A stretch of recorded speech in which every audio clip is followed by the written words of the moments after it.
gostaria de convidar você a abrir a palavra de Deus comigo. Eu peço nesse momento a reverência de todos os nossos jovens, adolescentes, também da família da graça, todos os membros da igreja nesse momento. Abram a Bíblia Sagrada, por favor, no livro de Atos. Abra o seu tablet, o seu smartphone. Atos capítulo 1. Nós vamos ler a partir do versículo 6 até o 11. Vamos fechar esse ciclo de ministrações sobre a volta de Cristo e como que a igreja de Jesus, a noiva do Cordeiro, deve se preparar para este grande acontecimento. Atos capítulo 1, de 6 a 11. Ouçamos com atenção a palavra de Deus. Aqueles, pois, que se haviam reunido, perguntavam-lhe dizendo: Senhor, é nesse tempo que restauras o reino a Israel? Respondeu-lhes Jesus: a vós não vos compete saber os tempos ou as épocas que o Pai reservou à sua própria autoridade. Mas recebereis poder ao descer sobre vós o Espírito Santo, e ser-me-eis testemunhas tanto em Jerusalém como em toda a Judéia e Samária e até os confins da terra. Tendo ele dito estas coisas, foi levado para cima. Enquanto eles olhavam, e uma nuvem o recebeu, ocultando-o a seus olhos. Estando eles com os olhos fitos no céu, enquanto ele subia, eis que junto deles apareceram 2 varões vestidos de branco, os quais lhes disseram: Varões galileus, por que ficais aí olhando para o céu? Esse Jesus, que dentre vós foi elevado para o céu, há de vir, assim como para o céu o vistes ir. Aleluia. Que Deus aplique a sua palavra gloriosa aos nossos corações nessa noite. Levante a sua mão direita, ore comigo agora. Pai, nós queremos te exaltar por esse momento. Nós estamos alegres com o que aconteceu esse fim de semana. Hoje é uma noite de festa para a tua igreja, por tanta vitória que o Senhor operou na vida desses jovens. Nós nos alegramos com as curas, com as libertações, com as restaurações, com as restituições que o Senhor tem trazido à nossa juventude nesse final de semana. Como pais espirituais, nós queremos abençoá-los, profetizar sobre eles um destino vitorioso, bem-sucedido e abençoado em nome de Jesus. Como discípulos do Senhor, como filhos amados de Deus, a nossa juventude cresça para fazer diferença nessa cidade, que a unção de multiplicação esteja sobre as nossas células da rede jovens, que todos eles se tornem líderes dessa nação, líderes na tua casa, líderes no teu reino. Faça isso também com cada família aqui representada nessa noite. Manifeste a tua glória e o teu reino, a começar da nossa casa. Nós declaramos nessa noite: eu e a minha casa serviremos ao Senhor. Obrigado por sua palavra, obrigado porque o Senhor está falando ao nosso coração. Nós pedimos que o Senhor ministre algo novo às nossas vidas, em nome de Jesus, amém e graças a Deus. Despedidas não são fáceis. Quando nós nos separamos, quando nós nos despedimos, momento como este é sempre um momento de tristeza, um momento de saudade, um momento de nostalgia, né? Tenho certeza que você está voltando desse encontro, você queria ficar lá, como no Monte da Transfiguração, os discípulos queriam ficar com Jesus e disse: temos uma missão a cumprir. Fala para quem está do teu lado: temos uma missão a cumprir. E essa é a razão porque a gente não pode ficar o tempo todo em retiro, né? Retiro é uma coisa que a gente faz como Jesus fez para repor as energias. Retiro é uma coisa que a gente faz para buscar a Deus. Retiro é uma coisa que a gente faz para buscar revelação, buscar santidade, buscar poder. Mas há uma missão a cumprir, e nós precisamos voltar à realidade deste mundo caído, porque ainda estamos vivendo uma guerra espiritual. Você deve imaginar a situação então de uma despedida final, né? Porque nós estamos nos despedindo de um acontecimento, de um evento, mas vamos continuar juntos. Mas nesse caso aqui do texto que lemos, não é uma despedida comum, é uma despedida final. E quem já teve que se despedir de alguém dessa forma sabe do que eu estou falando. Quem já perdeu um pai, uma mãe, um parente, alguém querido, quem teve essa experiência de ter que dizer adeus definitivamente a alguém, é algo muito doloroso, ou pelo menos por um longo período de tempo, que é o que está acontecendo aqui. Jesus está se despedindo dos seus discípulos. Por 3 anos e meio eles viveram uma grande aventura caminhando com o Mestre. Eles andaram com Jesus em íntimo relacionamento com o Senhor. Eles experimentaram bons e maus momentos com Jesus, momentos maravilhosos, momentos gloriosos. Eles viram milagres tremendos, mas eles também experimentaram perseguição, eles experimentaram o momento da cruz. Mas de fato, a experiência de andar com Jesus mudou radicalmente as suas vidas. Depois que eles tiveram um encontro com Jesus, eles nunca mais foram os mesmos. Quantos tiveram um encontro verdadeiro com o Senhor? Você pode dizer amém? Se você teve um encontro com Jesus, você sabe do que eu estou falando. Ninguém que encontra Jesus de verdade permanece o mesmo, porque Jesus tem esse poder de alterar a nossa maneira de viver. E isso não tem nada a ver com religião. É uma experiência de regeneração, de novo nascimento, de transformação que só o evangelho de poder, o evangelho do reino de Deus pode promover na vida de um discípulo. Eles passaram, depois da ressurreição de Jesus, 40 dias incríveis caminhando com Jesus, conversando com Jesus depois que ele ressuscitou. E agora chegou o momento de dizer adeus. Agora chegou o momento de presenciar o arrebatamento do Senhor, a ascensão de Cristo. Jesus está voltando para a glória, Jesus está voltando para o céu. E nesse contexto ele traz um mandamento, ele traz uma comissão, ele traz algo que é um direcionamento prioritário para a igreja. Preguem o evangelho a todo mundo. Falem deste evangelho da minha morte, da minha ressurreição para o mundo inteiro. Preguem o arrependimento. Preguem o reino de Deus. Lucas registra a ascensão de Cristo Jesus no livro dos Atos dos Apóstolos como um evento real, que tem um contexto histórico, que faz parte de toda a obra de Cristo, algo que se destaca nos escritos de Lucas e também dos evangelhos. É toda a vida e obra do Senhor, a sua encarnação, o seu nascimento virginal, a sua morte, a sua ressurreição e a sua exaltação. Quando Jesus estava na cruz, ele estava morrendo pelos nossos pecados, e ali havia muitas testemunhas oculares da crucificação de Jesus. Ainda que o mundo queira negar, é um fato histórico. Jesus morreu pelos nossos pecados. Quando Jesus ressuscitou dentre os mortos ao 3º dia, a Bíblia diz que mais de 500 irmãos presenciaram Jesus ressuscitado. O mesmo Jesus de Nazaré, que morreu na cruz, estava agora ressuscitado, e ele não apareceu somente aos 12 apóstolos, como alguns querem dizer que foi uma criação dos apóstolos, essa história da ressurreição, porque a Bíblia dá o relato de que mais de 500 pessoas foram testemunhas oculares de Jesus Cristo ressuscitado. E agora Lucas está registrando a ascensão do Senhor. E eu preciso abrir um parênteses e fazer uma pausa aqui, porque no nosso encontro com os jovens do Retiro Piromaníacos, nós falamos de 2 pessoas que experimentaram algo parecido no Antigo Testamento. Eu tenho que abrir aqui um espaço para falar de 2 figuras extraordinárias na Bíblia que experimentaram algo semelhante: Enoque e Elias. Quem são eles?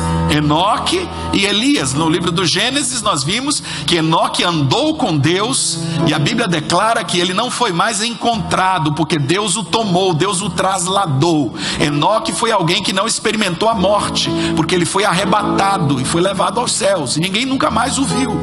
Também a Bíblia fala do profeta Elias, este homem extraordinário, que lá no 2º livro dos Reis, como estudamos, também experimentou o arrebatamento, caminhando ali com seu discípulo Eliseu. De repente, a presença de anjos, carros de fogo, cavalos de fogo, e Elias foi subindo no redemoinho. Os discípulos presenciaram algo semelhante.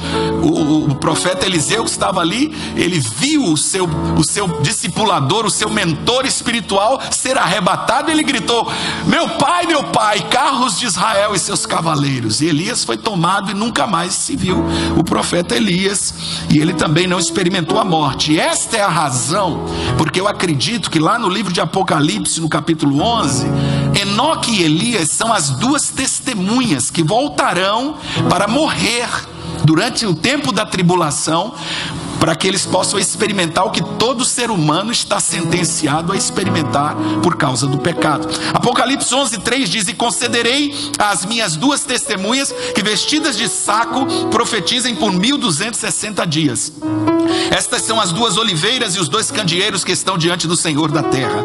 E se alguém lhes quiser fazer mal, das suas bocas sairá fogo e devorará os seus inimigos, pois se alguém lhes quiser fazer mal, importa que assim seja morto. Elas têm poder para fechar o céu, para que não chova durante os dias da sua profecia, e têm poder sobre as águas para convertê-las em sangue, e para ferir a terra com toda sorte de pragas quantas vezes quiserem. E quando acabarem o seu testemunho, a besta que sobe do abismo lhes fará guerra e as vencerá e matará. E jazerão seus corpos na praça da grande cidade, que espiritualmente se chama Sodoma e Egito, onde também o seu Senhor foi crucificado. Homens de vários povos e tribos e línguas e nações verão os seus corpos por 3 dias e meio, e não permitirão que sejam sepultados. E os que habitam sobre a terra se regozijarão sobre eles e se alegrarão, e mandarão presentes uns aos outros, porquanto esses dois profetas atormentaram os que habitam sobre a terra. E depois daqueles 3 dias e meio, o espírito de vida vindo de Deus entrou neles, e puseram-se sobre seus pés, e caiu grande temor sobre os que os viram.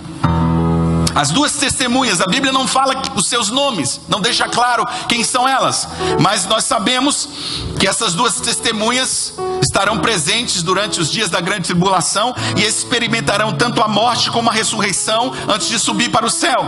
Eu creio então que, sendo elas Enoque e Elias, vão experimentar aquilo que todo ser humano precisa experimentar, a morte, já que Deus não abre exceções. Eles terão que morrer para que se cumpra o que está escrito em Hebreus 9:27, e como aos homens está ordenado morrerem uma só vez, vindo depois disso o juízo. Deuteronômio 34:5 fala que Moisés, algumas pessoas dizem que Moisés seria uma das testemunhas, mas Deuteronômio 34:5 e 6 fala de Moisés o seguinte: assim Moisés, servo do Senhor, morreu ali na terra de Moabe, conforme o dito do Senhor, que o sepultou no vale, na terra de Moabe, defronte de Bet-peor, e ninguém soube até hoje o lugar da sua sepultura. É verdade que ninguém sabe onde está o corpo de Moisés, ninguém soube onde ele foi sepultado, mas a Bíblia diz que o próprio Moisés passou pela experiência da morte. Os únicos seres humanos antes de Jesus Cristo que não viveram essa experiência da morte por conta do arrebatamento foram Enoque e Elias. Enoque andou com Deus e Deus o tomou.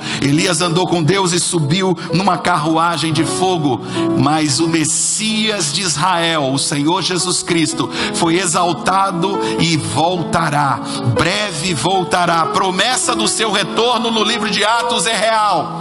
Tanto quanto cada etapa do evangelho é verdadeiro e fiel, assim também a volta de Cristo é algo tão real como se você tivesse visto com seus próprios olhos, e você o verá. Se você crê e tem essa esperança, diga glória a Deus, diga Maranata, vem Jesus, porque Ele mesmo virá. Os anjos disseram: este Jesus que viste subir, Ele mesmo voltará, da mesma maneira como vocês o viram subir, Ele virá. Louvado seja o nome do Senhor. Quando Ele subiu, Ele deixou, portanto, uma missão, porque havia uma tarefa inacabada, e Ele gostaria que a sua igreja estivesse cumprindo esta missão, e para isso Ele promete equipar o seu povo com o poder do Espírito Santo. É impressionante o que acontece aqui nesse evangelho que fala da vida após a morte. Se eu estivesse escolhendo uma religião, eu iria procurar saber o que essa religião diz claramente, que autoridade ela tem para falar da vida após a morte. E tem muitas pessoas que estão acreditando em coisas que, ironicamente, dizem respeito a fundadores de religião que não estão mais aqui. É interessante, por exemplo, se você estudar todas as religiões do mundo, a história dos seus fundadores, ela tem um fim. Ela termina, ela acaba com a morte, ela é interrompida. Os seus corpos se dissolveram, eles morreram e viveram a experiência da decomposição como todos os seres humanos. Confúcio, Maomé, Siddhartha Gautama, o Buda, Krishna. Quais são os planos destes homens agora? O que eles estão fazendo agora? Nada. Não há planos. Do outro lado, inúmeras testemunhas oculares confirmam que Jesus Cristo é o Filho de Deus. Ele é o verbo de Deus que se fez carne. Ele é a palavra de Deus que morreu na cruz por mim e por você. Ele é o Deus que ressuscitou dentre os mortos. E agora nós estamos lendo que Ele foi exaltado. Ele é o Deus que nos prometeu a vida eterna. E Ele não faz isso como uma promessa vazia. Ele passa pela morte. Ele experimenta a ressurreição. Ele foi exaltado, preparar para nós lugar. E esses são fatos que distinguem Jesus de todos os demais líderes religiosos. Então a questão permanece: quem pode falar com autoridade sobre vida e morte? Quem pode falar com autoridade sobre o que acontece após a morte? Somente Jesus, porque somente Ele fez esse caminho e prometeu aos seus discípulos que quem nele crê não morrerá, mas já passou da morte para a vida. Se você crê no Senhor, dá um aplauso a Ele, porque você tem esperança, você tem vida eterna. Louvado seja o nome do Senhor. Um certo banco em Nova York enviou um arranjo de flores para uma companhia que tinha uma conta bancária enorme, milhões de dólares que eram depositados ali naquele banco, e que havia se mudado para um prédio novo, um prédio muito maior, muito mais luxuoso, estava inaugurando. Então este banco, para demonstrar, né, a gentileza e fazer a cerimônia, mandou enviar um arranjo de flores muito bonito com uma mensagem. Só que houve um engano, um equívoco do florista, e ele trocou os arranjos, a mensagem que ia nos arranjos, né? E quando os diretores daquela companhia abriram a mensagem do arranjo, que lindo que receberam, estava ali: nossas mais profundas condolências, nossos pêsames por esse momento na vida de vocês. Esse cara sem entender nada. E aí o florista teve que ir lá pedir desculpa, mas ele foi todo envergonhado, e quando voltou para a empresa, disse: agora tu vai pedir desculpa por um lugar que foi a outra correspondência. Era um funeral, e ali tinha a mensagem: boa sorte na sua nova morada, né?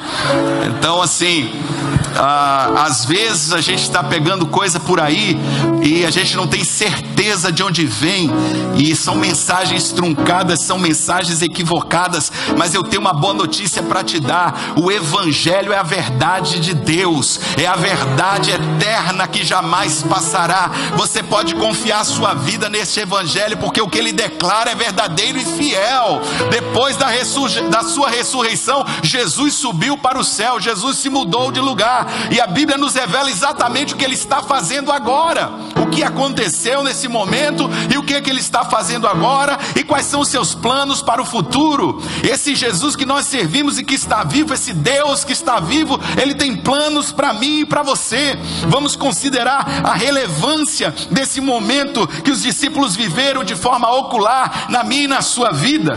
A vida vai continuar para aqueles que creem no nome do Senhor Jesus. A primeira coisa que a ascensão de Cristo nos revela é a majestade do Cristo exaltado. Você já parou para imaginar como deve ter sido o momento quando Jesus entrou no céu? Você já parou para imaginar o que aconteceu depois da sua morte, sepultamento e ressurreição, quando Jesus é levantado aos céus, quando Jesus entra nos céus? Em João 17, 4, 5, Jesus fez a seguinte oração: eu te glorifiquei na terra, completando a obra que me deste para fazer. Agora, pois, glorifica-me tu, ó Pai, junto de ti mesmo, com aquela glória que eu tinha contigo antes que o mundo existisse. Jesus é eterno. Antes de vir à terra, ele tinha forma espiritual de Deus. Ele abriu mão da sua glória como filho do Deus eterno. Ele vestiu-se de carne humana. Ele desceu e se tornou um de nós. Filipenses 2, 6 a 9. O qual, subsistindo em forma de Deus, não considerou ser igual a Deus, coisa que se devia aferrar, mas esvaziou-se a si mesmo, tomando a forma de servo, tornando-se semelhante aos homens, e achado na forma de homem, humilhou-se a si mesmo, tornando-se obediente até a morte, e morte de cruz. Pelo que Deus o exaltou soberanamente. Imagine essa cena gloriosa: Jesus sendo exaltado, Jesus sendo exaltado. Louvado seja o nome do Senhor. Efésios 4:8. Por isso foi dito: subindo ao alto, levou cativo o cativeiro e deu dons aos homens. Eu creio que Jesus voltou como general vitorioso para o céu. Ele voltou com um séquito de guerreiros, santos, anjos de Deus, e também também santos eleitos de Deus que haviam morrido na época da dispensação da lei, muito antes disso, desde Adão. Através do mundo espiritual, uma gloriosa marcha abriu o caminho para o céu, e quando os discípulos estavam olhando Jesus subir, a Bíblia diz que uma nuvem o ocultou dos seus olhos. Eles não viram mais nada do que estava acontecendo depois da nuvem, mas a palavra de Deus certamente nos dá uma ideia de como o céu se preparou para o retorno vitorioso do Senhor, do Rei dos Reis e do Senhor dos Senhores. O Salmo 24, versículo 7, Davi declara: levantai, ó portas, as vossas cabeças, levantai-vos, ó entradas eternas, e entrará o Rei da Glória. Quem é o Rei da Glória? O Senhor forte e poderoso, o Senhor poderoso na batalha. Levantai, ó portas, as vossas cabeças, levantai-vos, ó entradas eternas, e entrará o Rei da Glória. Quem é esse Rei da Glória? O Senhor dos exércitos. Ele é o Rei da Glória.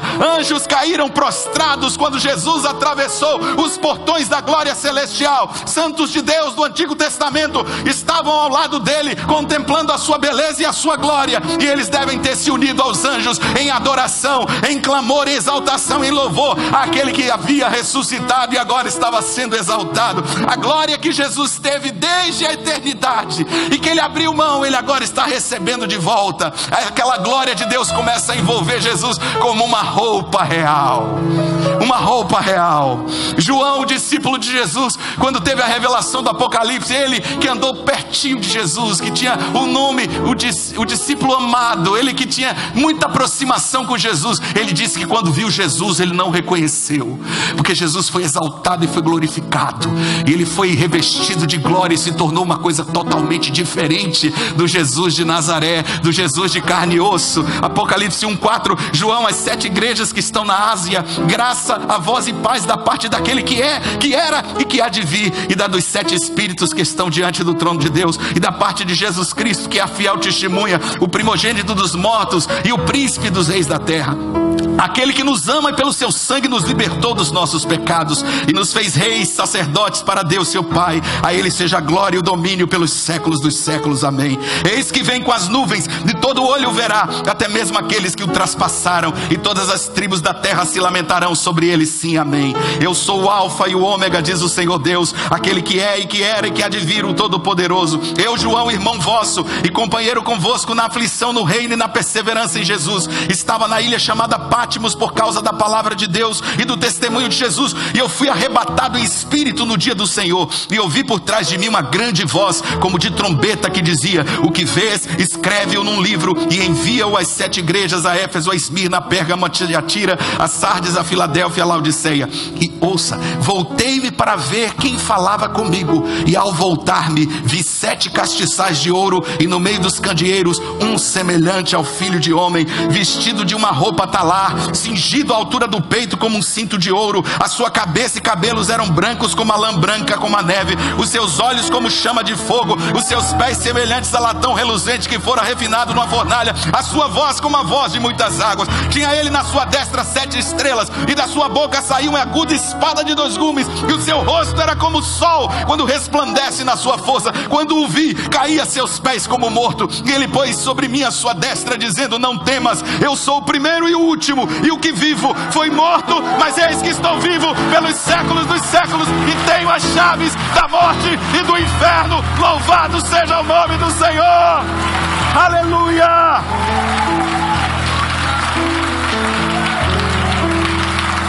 Jesus atravessou a morte para a vida. Ele abriu um novo e vivo caminho. Esse é o relato fiel da Bíblia Sagrada. A majestade de Jesus no céu, a maneira como ele foi glorificado e exaltado. Não é esse o tipo de Deus que eu e você gostaríamos de servir? Um Deus todo-poderoso e glorioso, que veio a este mundo, pagou um preço pela nossa vida, mas agora está exaltado nos céus. Louvado seja o nome do Senhor. Observemos em segundo lugar o senhorio de Cristo. O senhorio de Cristo exaltado. A Bíblia é clara. O que aconteceu quando Jesus chegou no céu é interessante que a descrição do escritor de Hebreus tira o fôlego da gente. Hebreus 1:3, sendo ele o resplendor da sua glória e a expressa imagem do seu ser, e sustentando todas as coisas pela palavra do seu poder, havendo ele mesmo feito a purificação dos pecados, assentou-se à direita da majestade nas alturas, feito tanto mais excelente do que os anjos, quanto herdou mais excelente nome do que eles. Aleluia, aleluia. Ele foi exaltado e se assentou à direita de Deus e recebeu o nome sobre todo nome. Marcos 16:19, ora o Senhor, depois de lhes ter falado, foi recebido no céu e assentou-se à direita de Deus. Onde Jesus está agora? À direita de Deus. Fala para o irmão que está do seu lado: Jesus está agora à direita de Deus. A mão direita do Senhor, a destra de Deus, representa o lugar de máxima autoridade, de máxima proeminência. Jesus, aquele que se humilhou como ninguém, foi também exaltado como nenhuma outra pessoa e recebeu o nome mais poderoso do universo. Filipenses 2:9-11, pelo que também Deus o exaltou soberanamente e lhe deu um nome que é sobre todo nome, para que ao nome de Jesus se dobre todo o joelho dos que estão nos céus e na terra e debaixo da terra, e toda língua confesse que Jesus Cristo é o Senhor, para a glória de Deus Pai. As palavras do apóstolo São Paulo nos dão uma revelação tremenda em Efésios 1:19, e qual a suprema grandeza do seu poder para conosco os que cremos, segundo a operação da força do seu poder, que operou em Cristo, ressuscitando dentre os mortos e fazendo-o sentar-se à sua direita nos céus, muito acima de todo principado e autoridade e poder e domínio e orixá e exu e entidade e qualquer que seja o demônio que se nomeia, não só neste século, mas também no vindouro. Louvado seja o nome do Senhor, o nome sobre todo nome, o nome mais poderoso do universo, o nome de Jesus. Jesus, Jesus, Jesus, Jesus, Jesus, Jesus, Jesus. Oh!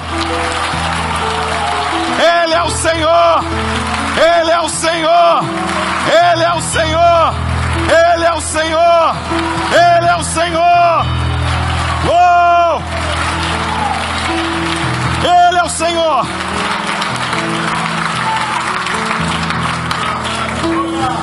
Jesus Cristo não tem rival, não nesse mundo nem no vindouro. Não tem ninguém à altura de Jesus, não tem ninguém que possa enfrentá-lo, não tem ninguém que possa encará-lo. Deus o Pai o exaltou soberanamente e disse para ele: senta-te à minha direita, até que eu ponha todos os teus inimigos debaixo dos teus pés. Um dia todos vão se dobrar e confessar o nome de Jesus, queiram ou não, queiram ou não. Reis, dominadores, famosos, celebridades, entidades do mundo espiritual, do mundo físico, todos um dia irão se prostrar diante do glorioso nome de Jesus Cristo, irão adorá-lo, porque Ele é o Senhor, Ele é o Senhor. Deus o declarou Senhor. Atos dos Apóstolos 2:34-35, porque Davi não subiu aos céus, mas ele próprio declara: disse o Senhor ao meu Senhor, assenta-te à minha direita, até que eu ponha os teus inimigos por escabelo de teus pés. Saiba, pois, com certeza toda a casa de Israel, que a esse mesmo Jesus a quem vós crucificastes, Deus o fez Senhor e Cristo. Ele é o Senhor absoluto do universo, Ele é o Senhor soberano da tua vida, Ele é o Senhor da história, Ele é o Senhor de todas as coisas. Nada escapa ao seu controle. Ele é eternamente triunfante, reinará para sempre e sempre, forever and ever, e não haverá nunca mais fim para o seu domínio, para o seu governo, para o seu reino. Esse reino está chegando. Na verdade, ele já começou. na minha, na sua vida e na vida de todos aqueles que recebem este evangelho de poder. E este é o reino que nós precisamos proclamar e anunciar. Essas são as boas notícias, as boas novas que nós precisamos pregar para o mundo que está perdido. Você não tem que viver como escravo do sistema do mundo. Você não tem que viver como um capacho na mão de Satanás e dos seus asseclas. Você pode viver uma vida nova, uma vida liberta, uma vida transformada, debaixo do governo e da autoridade do Messias de Israel. Mas em terceiro e último lugar, vimos a majestade do Cristo exaltado, vimos o senhorio do Cristo exaltado. Agora cumpre-nos ver o ministério do Cristo exaltado. O ministério do Cristo exaltado. O que Jesus está fazendo nesse exato momento? Ele ainda tem um ministério, ele ainda está agindo. Jesus pagou na cruz o preço pelo meu e o seu pecado. Hebreus 10:11, todo sacerdote se apresenta dia após dia, ministrando e oferecendo muitas vezes os mesmos sacrifícios que nunca podem tirar pecados. Mas este, Jesus, havendo oferecido um único sacrifício pelos pecados, assentou-se para sempre à direita de Deus. Daí por diante esperando até que seus inimigos sejam postos por escabelo de seus pés. Pois com uma só oferta tem aperfeiçoado para sempre os que estão sendo santificados. Se você crê em Jesus como seu único e suficiente Salvador, se você crê na morte de Jesus pelos seus pecados, se você crê no poder do sangue de Jesus, se você crê que ali na cruz ele morreu no seu lugar e o preço da sua redenção foi pago. A Bíblia diz que o escrito de dívida que havia contra nós na lei de Deus foi cancelado. Eu e você recebemos justiça, fomos justificados por meio da fé em Cristo e sua obra. Mas você pode estar pensando: como que eu posso ser salvo se eu continuo pecando? Como que eu posso ser salvo se eu continuo a fazer coisas erradas aos olhos de Deus? Será que o meu pecado me desqualifica para a minha salvação? Será que os meus erros, os meus fracassos, mesmo depois de ter confessado a Jesus, de ter me batizado, de ter me tornado um cristão, será que os meus erros aos olhos de Deus me desqualificam? Pois agora a Bíblia diz que este é o ministério de Jesus diante do Pai. Ele intercede por nós. 1 de João 2:1, meus filhinhos, estas coisas vos escrevo para que não pequeis. O projeto de Deus para a tua vida é não pecar. Mas se alguém pecar, temos um advogado junto ao Pai, Jesus Cristo, o justo. Ele é a propiciação pelos nossos pecados, e não somente pelos nossos, mas também pelos de todo o mundo. Hebreus 7:25, portanto, pode também salvar perfeitamente os que por eles se chegam a Deus, porquanto vive para sempre interceder por eles. Ah, como é maravilhoso saber que Jesus está intercedendo por mim nesse momento. O Pai está de lá de cima, os anjos, observando o que está acontecendo hoje à noite aqui. Mas meu filho Miguel está pregando e Jesus está intercedendo, dizendo: Pai, usa a vida dele. Pai, perdoa as falhas dele. Ele é homem, mas ele crê no meu sangue. O meu advogado está diante do Pai, intercedendo por mim, intercedendo por você.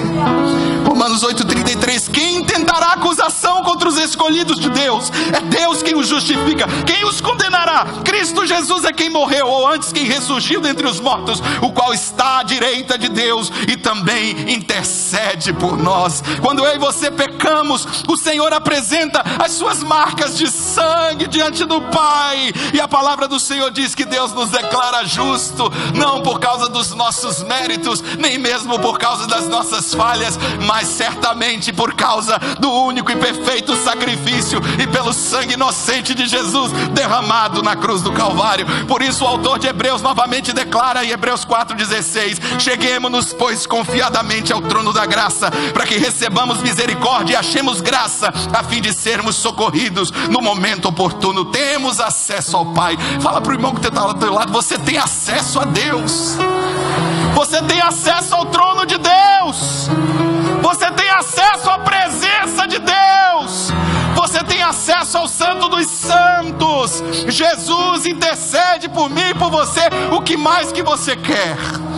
O que mais mais que você precisa. Em segundo lugar, Jesus envia o Espírito Santo para derramar poder na vida do crente. Quando ele se assentou, o Espírito Santo, os anjos, estavam só esperando esse momento. Todo mundo estava olhando para a cruz, e todos estavam tristes, porque até o pai virou as costas para o filho. Naquele momento, Jesus se tornou maldição por mim e por você. Ele gritou: Eli, Eli, lama sabachthani. Deus meu, por que me desamparaste? Mas quando ele finalizou a sua obra, ele disse: tetelestai, o preço foi pago, está consumado. Pai, em tuas mãos eu entrego o meu espírito. E morreu e foi sepultado, mas ao terceiro dia ele ressuscitou e foi exaltado. E os anjos e o Espírito Santo estão lá esperando. E o Espírito Santo conversava com o pai, dizendo: está na hora? E o pai dizia: não, está chegando a hora. Até o momento que Jesus foi exaltado e entronizado, quando ele se assentou à direita de Deus, porque a festa foi grande no céu, como já vimos. Quando Jesus voltou, foi uma festa gloriosa, anjos adorando. Você viu fogos de artifício no encontro? Isso não é nada comparado ao que aconteceu na glória. Foi tremendo o louvor, foi tremenda a celebração. E quando ele se assentou, aí o pai disse: agora chegou o momento. Os irmãos estavam orando, os discípulos que receberam essa palavra estavam orando, esperando a promessa. João 16, 5-7 diz: agora porém vou para aquele que me enviou, e nenhum de vós me pergunta: para onde vais? Antes, porque vos disse isso, o vosso coração se encheu de tristeza. Todavia digo-vos a verdade, convém-vos que eu vá, pois se eu não for, o ajudador ou o consolador não virá a vós, mas se eu for, vou-lo enviarei. Se você é discípulo de Jesus, lavado e remido no sangue do Cordeiro, você agora é templo do Espírito Santo de Deus. O Espírito de Deus foi derramado sobre a igreja. O Espírito de Deus desceu sobre a igreja. O poder de Deus desceu sobre a igreja, desceu sobre você para habitar em você. Ele tem poder ilimitado para lhe conceder vitória. Ele tem poder ilimitado para lhe conceder sucesso. Ele tem poder ilimitado para lhe conceder liberdade. Ele tem poder ilimitado para te curar as enfermidades. Ele tem poder ilimitado para quebrar maldições na tua vida e na tua casa. Ele tem poder ilimitado para abrir portas na tua vida. Ele tem poder ilimitado para derramar abundante fruto na tua vida. Ele é o teu Senhor, que agora habita dentro de você e te santifica, para que você se torne cada dia mais parecido com o seu mestre, parecido com Jesus. De glória em glória, o Espírito de Deus vai lhe transformando na mesma imagem do Senhor, até o glorioso dia, quando eu e você o veremos face a face. Se você crê dessa maneira, dá glória a Deus e aplaude ao Senhor.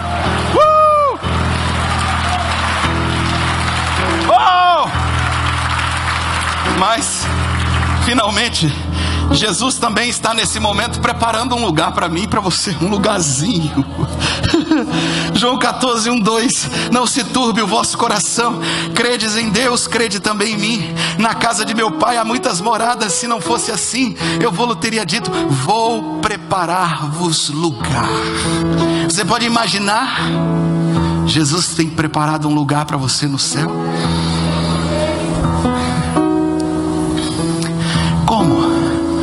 Como eu posso saber dessas coisas e continuar sendo o mesmo?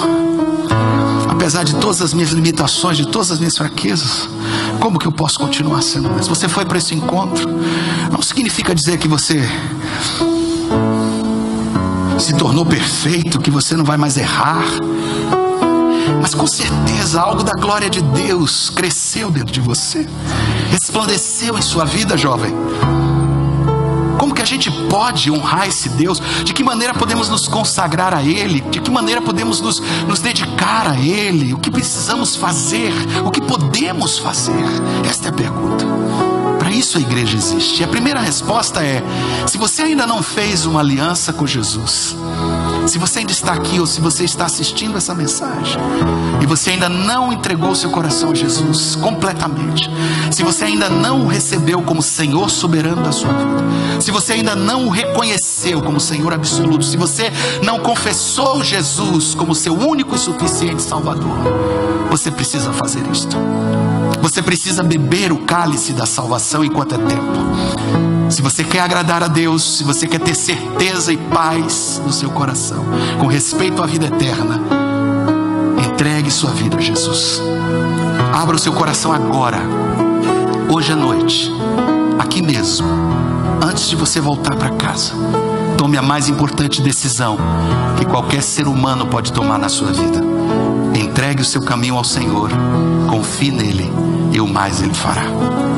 Em segundo lugar, se você se afastou, se você esfriou, se você tem se tornado esse crente religioso, apático, se você tem vivido uma vidinha espiritual, sabe, de rotina, medíocre, sem frutos, sem impacto, sem testemunho, sem pregação do Evangelho, sem falar de Jesus apaixonadamente, sem compartilhar o reino de Deus com aqueles que estão ao seu redor. Se você caiu, se você tropeçou, se você deixou de congregar, se você por alguma razão se separou do braseiro e agora está como um carvão com a chamazinha apagando, está na hora de você se reconciliar. A Bíblia diz: lembra-te de onde caíste, arrepende-te, volta ao primeiro amor. Hoje mesmo, aqui e agora, reconcilie-se com o Senhor. Se você ouviu tudo isso e você crê no fundo do seu coração, se o Espírito de Deus testifica com o seu próprio Espírito e lhe convence, não a palavra do homem, mas a palavra do Deus vivo está aí ardendo dentro de você, não ouse voltar para casa hoje à noite sem se reconciliar com Deus, o teu Pai, na casa do Pai, sem voltar para os braços do Pai, sem voltar para o caminho do Senhor. Faça isso hoje à noite. Se você quer honrar esse Deus, consagre novamente a sua vida ao Senhor. E por último, se você está firme, se você voltou do Piromaníacos, se você está cheio do Espírito Santo, se você está pegando fogo, cuspindo fogo, se os teus pés estão como sapato de fogo, se da tua boca também sai fogo, dos teus olhos sai fogo, do teu ouvido sai fogo, do teu nariz sai fogo, das tuas mãos sai fogo, você está todo incandescente, você está brasa viva no altar do Senhor. Olhe para que você não caia. A Bíblia diz que quem está em pé, olhe para que não caia. Guarde a unção de Deus, cuide dela, santifique-se ainda mais, consagre-se ainda mais, cumpra a missão, avance, conquiste, cresça, prospere no reino, dê o seu melhor para o Senhor, dedique-se ainda mais. Salomão disse na sua velhice: lembra-te do teu Criador nos dias da tua mocidade, antes que venham os dias maus, nos quais venha dizer: não tive neles contentamento algum. Pois eu quero te dizer que muitos aqui gostariam de dar tudo para, na sua idade, estar experimentando o que você experimentou nesse final de semana. Portanto, não desperdice isso, não jogue fora isso. Se você entrou aqui hoje à noite e você tem sido um crente fiel, que ama ao Senhor e tem guardado o testemunho de Jesus Cristo, persevere até o fim e proclame essa palavra a tempo e fora de tempo, porque não há mais tempo a perder. Jesus está voltando. Fique de pé e glorifique o nome dEle, exalte a Ele, adore a Ele, dê um brado de glória, dê um brado de aleluia, dê um brado de vitória. Oh! Oh!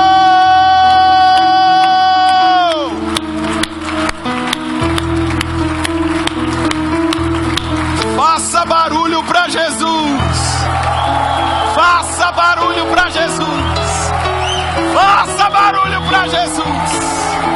Oh!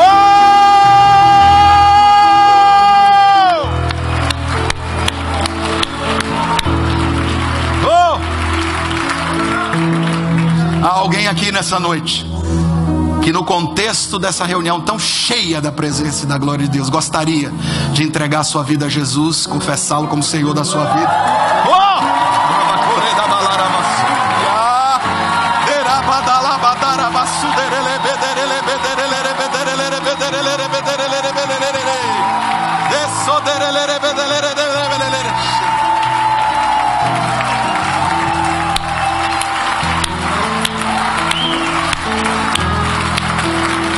Se há mais pessoas nessa noite, levante bem alto a sua mão direita.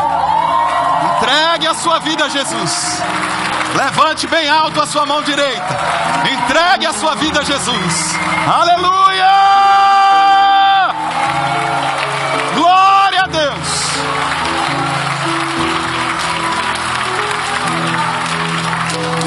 A Bíblia diz que uma alma vale mais que o mundo inteiro. A Bíblia diz que a festa nos céus quando um pecador se arrepende.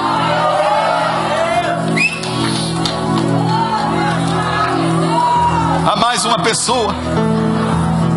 Há mais uma pessoa que deseja nessa noite se converter ao evangelho de poder, a verdadeira vida, a verdadeira religião que se chama Jesus Cristo. Uma pessoa, há mais alguém nessa noite que deseja confessá-lo como Senhor da sua vida. Ninguém pode fazer isso por você, só você mesmo. Aonde você estiver, por favor, levante a sua mão bem alto. Se você não o fez ainda, faça agora. Levante a sua mão, entregue a sua vida a Jesus. Há alguém que nessa noite deseja se reconciliar com Deus, voltar para os caminhos do Senhor. Já se batizou, esteve fora, mas nessa noite quer voltar para a casa do Pai, para a comunhão do corpo de Cristo, para a vida no reino. Levante a sua mão bem alta, em nome de Jesus.